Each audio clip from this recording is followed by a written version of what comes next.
Here to react to all of this and more, Mark Fields, former Ford CEO and CNBC contributor. Mark, it's good to have you on. And I'm going to start with whether the details of this report were true or not. I'm going to start with the fact that we have more broadly seen a very marked slowdown in EVs and simultaneously have seen increasing competition come out of China with their low-priced EVs, too. It's something that's expected to be in focus with Yellen meeting with Chinese officials all weekend long. How does it speak to global dynamics, the market for EVs, and how automakers are now going to navigate this with more production than deliveries afoot?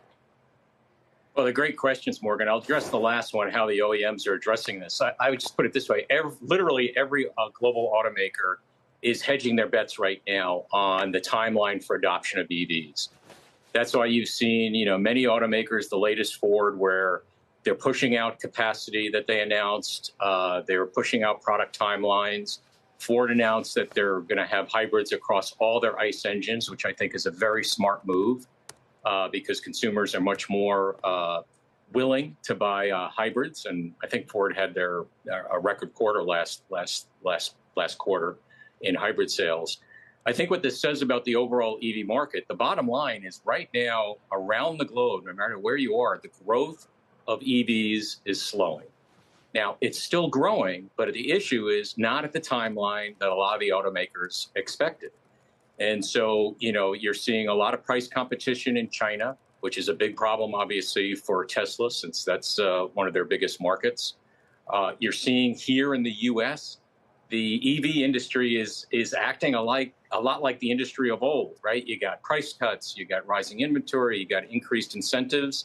And I think you'll see that, for the foreseeable future until you see more acceptance of EVs. And that's really going to revolve around bringing out and building out the charging infrastructure and taking some of those inhibitors away from customers right now, whether it's price or convenience. I want to dig into the China piece of this a little bit more because, as I mentioned, Treasury Secretary Yellen made some pretty strong comments on her way to China about the role of EVs in that market and concerns about overproduction and subsidies and flooding the global market with EVs. I mean, we know there's already a tariff on Chinese-made EVs here in this country. Is it possible that we could see that tariff increased? And if so, is that enough to get around some of the trade dynamics? For example, China setting up shop in Mexico and then importing through there? Yeah, I absolutely believe that you're going to see, whether it's increased tariffs or just a barring of imports into the U.S., if they decide to set up shop in Mexico and take advantage of, what was previously called NAFTA.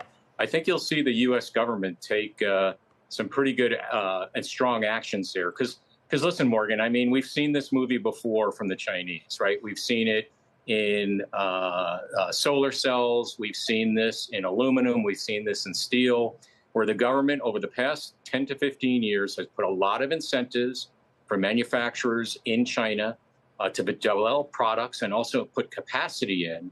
And what started as what I would think a strategic approach to dominate the EV industry has now turned into a tactical approach because they just have too much overcapacity. Their market hasn't grown as much as it has the last 2 years. It's on a downward kind of spiral in terms of the growth rates. And they're looking to export. And I think what got everybody's attention was last quarter when they became the world's largest exporter of vehicles. So I absolutely believe that